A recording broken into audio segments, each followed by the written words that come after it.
Let's move now to swapping. So we have this hierarchy of memories. We have large ones that are slow and small ones, or small ones that are faster, and we move information between the different levels as we discussed before. Now, it might happen that the size of all logical addresses for all the processes we try to run are actually larger than the real physical memory we have.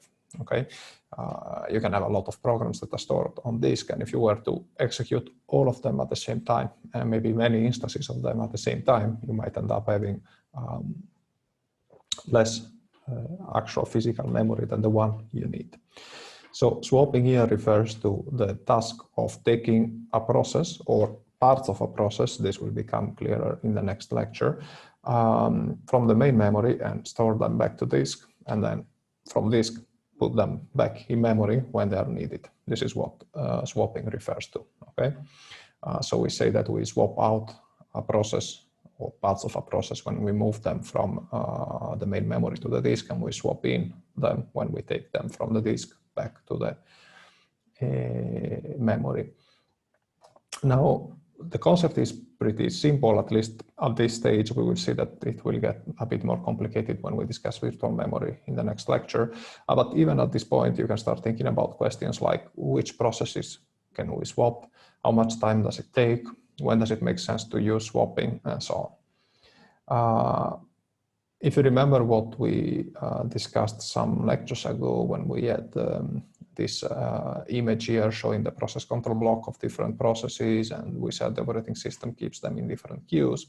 Now, if you have to swap out a process and you have to pick basically one of the process control blocks you have in one of these queues, you can see that depending on the queue that is keeping the process control block, it might be easier or not so easy to swap out the process.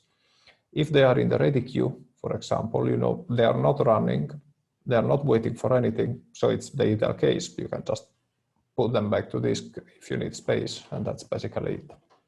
But on the other hand, if they are waiting for something and you put them to disk, then you have to do this carefully, meaning that if you are going to write, let's say there is a process that is waiting for information from the disk. When you get this information in the operating system, you need to write it somewhere.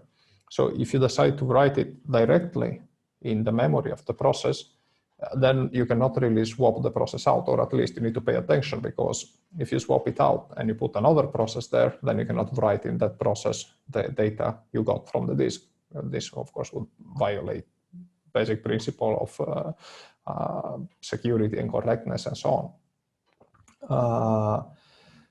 You can, of course, keep track of what you get from the disk in portions of the main memory that belong to the operating system. So even if you swap out a process that is waiting, there is no risk of writing the information it's waiting into the memory of another process, because this stuff gets written in parts of the memory that belong to the operating system. But then you need to write a more complicated operating system that has a dedicated portion of memory that is used for this kind of things and keeps track of what data belongs to which process and so on and so forth. So you see that things start getting complicated if you look at the different processes, what they're doing, the state they are in, and so on.